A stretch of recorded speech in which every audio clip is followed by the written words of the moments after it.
Young master, you're back?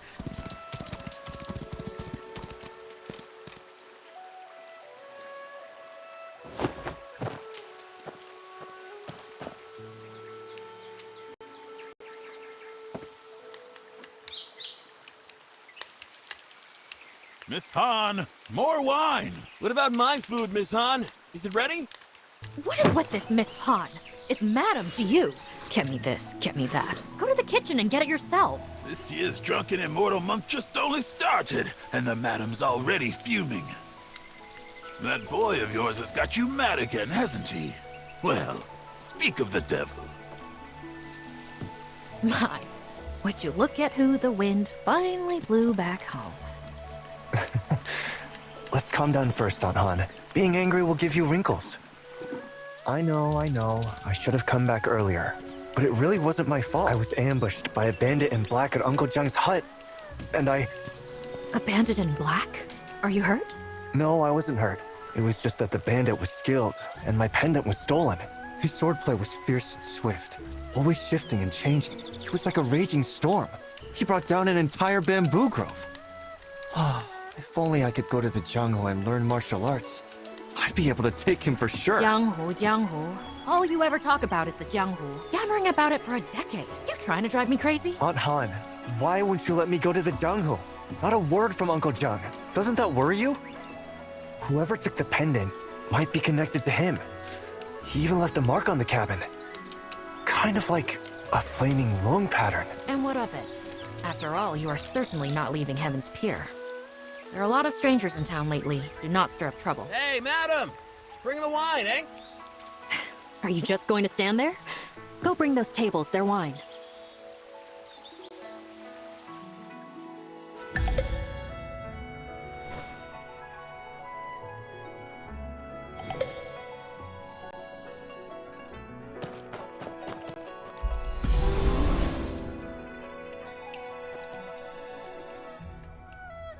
I tell ya, no one's wine is better than blissful retreats. I'll be here for Drunken Immortal Month, drinking from the first day to the last. I'll stay as long as I can, what with the roads being so dangerous this year. They make me a nervous wreck. You southern road merchants don't know how good you got it. Try going north to Yanyun. At best, you lose your money. At worst, your life. Southern Road? Which Southern Road? Have you been to Weiyang City? Well, young master, hello there. I'm heading east, passing right through Weiyang City. Is Blissful Retreat looking to do business there too? Business? No, I've just never been there. Curious, that's all. Well, I'm not much of a talker, but people say Weiyang makes the world prosper. In Weiyang City, I saw shops filled with exotic goods, and tea houses and taverns full of people decked in silks and pearls. It's truly a place of silk, flowers, and honey. On the water platforms at street corners, they even offer dried fruits, fresh fruits, salted sours, and preserves. All changed daily and never a one missing. And it's all free. Free? Who pays for those fruits? Surely not every household in the city can afford such generosity. Have you forgotten who owns Weiyang City?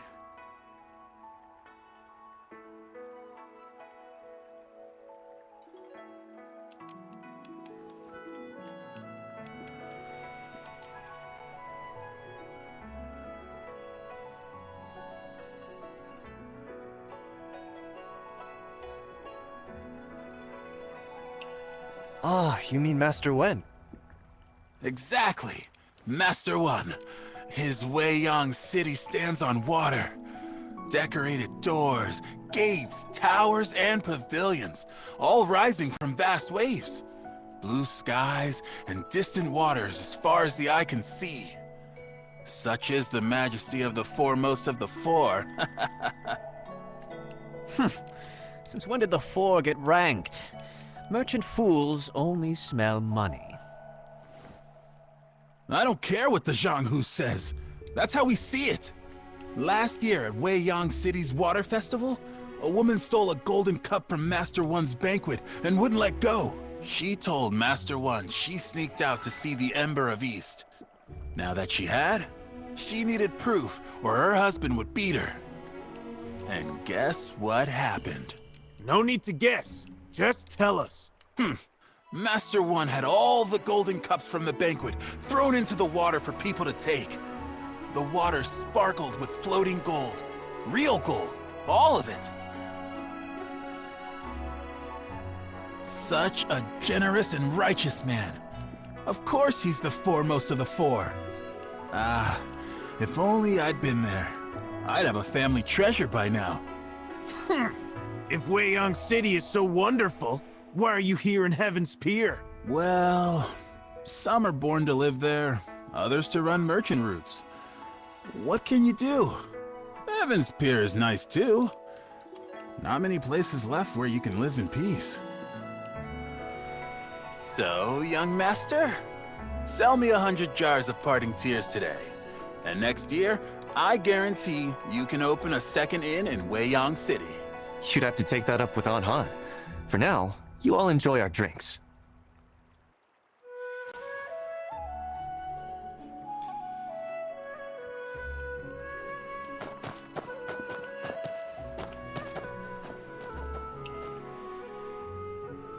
You came on the Northern Road, sir? Then, do you know what Yenyun is like now? We all know how cruel the Chitan are. 2 years ago, the late Emperor...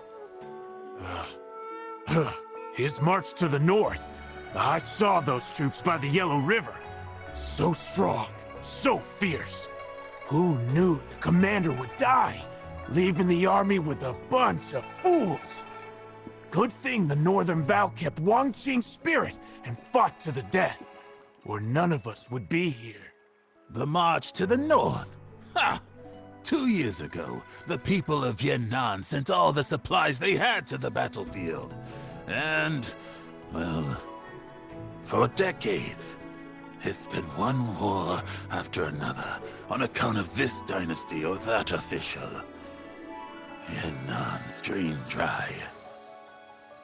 Been ages since we've seen anyone take the road to Yenyun. If we stand together and keep the faith, Yenyun will be ours again. After all, aren't the heroes of the Zhonghu better than those Chitan dogs? Zhonghu Wanderers? If they were all trustworthy, would Wang Qing have fallen at Zhongdu Bridge? Well, what's with that look?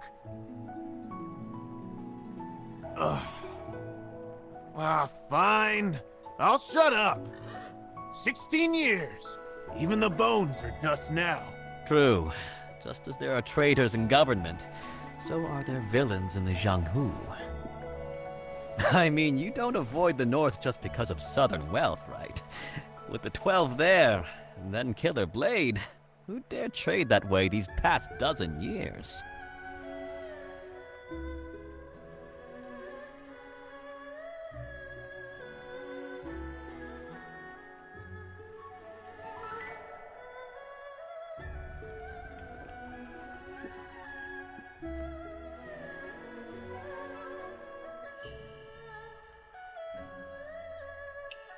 What's Killer Blade? Killer Blade is a man. They say his blade could split mountains. Oh, and I'm not just blowing smoke. It's the truth. Over 10 years back, the 12 calamities ruled the border. One night, a mountain near the border suddenly collapsed. Next morning, they were going to investigate when they found a wet package on the city wall. The eaves were too high to climb, and guards patrolled all night. Yet no one saw who did it. They used poles to get it down, and inside was the head of a man! Someone ended up on the wrong end of a blade and had his head taken off. Later, they found the body belonging to the head right where the mountain had split. It was a duel that had caused that disturbance. Huh? How do you know it was Killer Blade? Didn't you just say no one saw him hang the head? After committing such evil, he wanted everyone to know. That head was Master Bai of the North Alliance. Came to kill the 12 so the North Alliance could keep fighting. At first, no one in the Jianghu knew who had done it, until Bai's funeral. The 12 showed up and destroyed his coffin, so not even his corpse remained whole. Before leaving, they claimed Killer Blade was their 13th brother. Real birds of a feather, not a shred of shame among them. We've heard of Killer Blade too. As for the 12, they aren't that famous.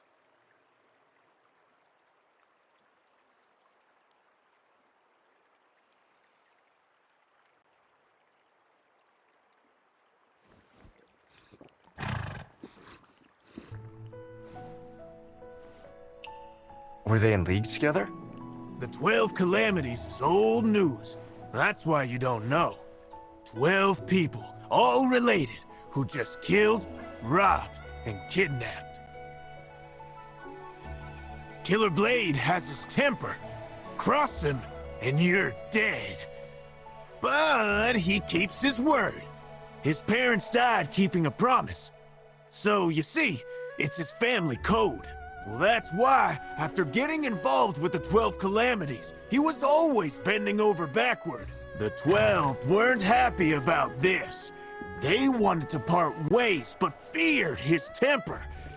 So, they set a trap at a banquet, and wouldn't you know, his blade left 11 dead. And Killer Blade took that and drank wine from it. Ugh. Wine? Wait, why 11? Weren't there 12? To tell you that, I'd have to tell you about that blade of his. Wine's gone.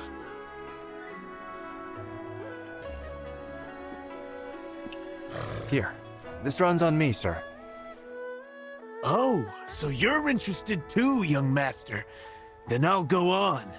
At first, Killer Blade was the name of his purple gold blade. Later, it became his name. That blade was forged from dark iron from the heavenly pool.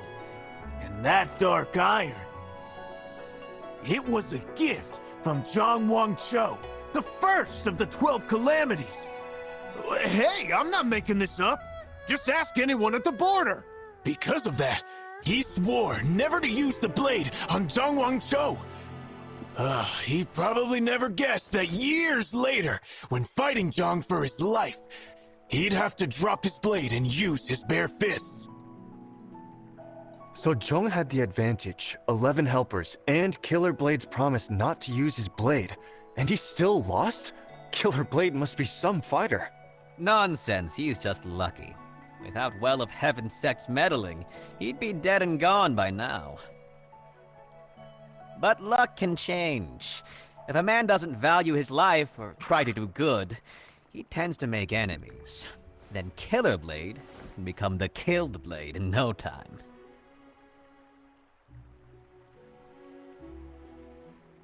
You're a Jianghu wanderer yourself, aren't you, sir? That's right. I heard Killer Blade left the border and has shown up here in Qinghe. So, I came to see whose blade is really a killer. Mine or his. Ah, Young master, there's a guest in the side room. Go see to them for me, eh?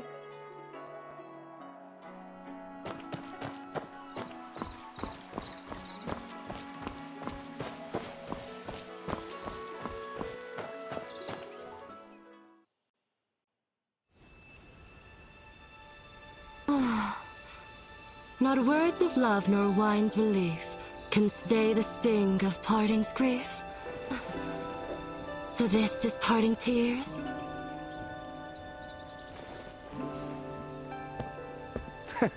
It seems you know your wine.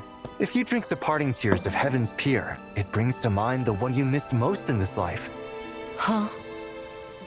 The one I miss most? Then tell me this. Does hatred count as missing someone?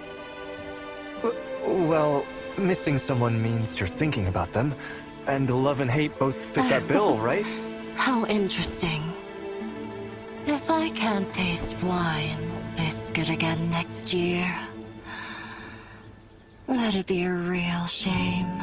If you like it, come back next year when the pear blossoms bloom. Huh? Now that I look at you, you're quite lovely. I just wonder if that perky little nose has ever caught the scent of a swordsman. The scent of a filthy man. What are you standing there for? Already this hour and the serving dishes have yet to arrive. Go to the kiln and look into it. Right.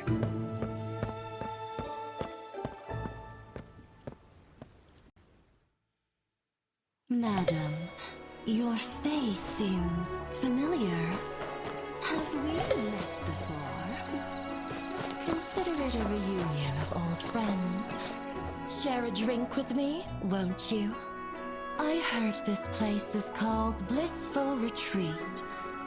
Is that a reference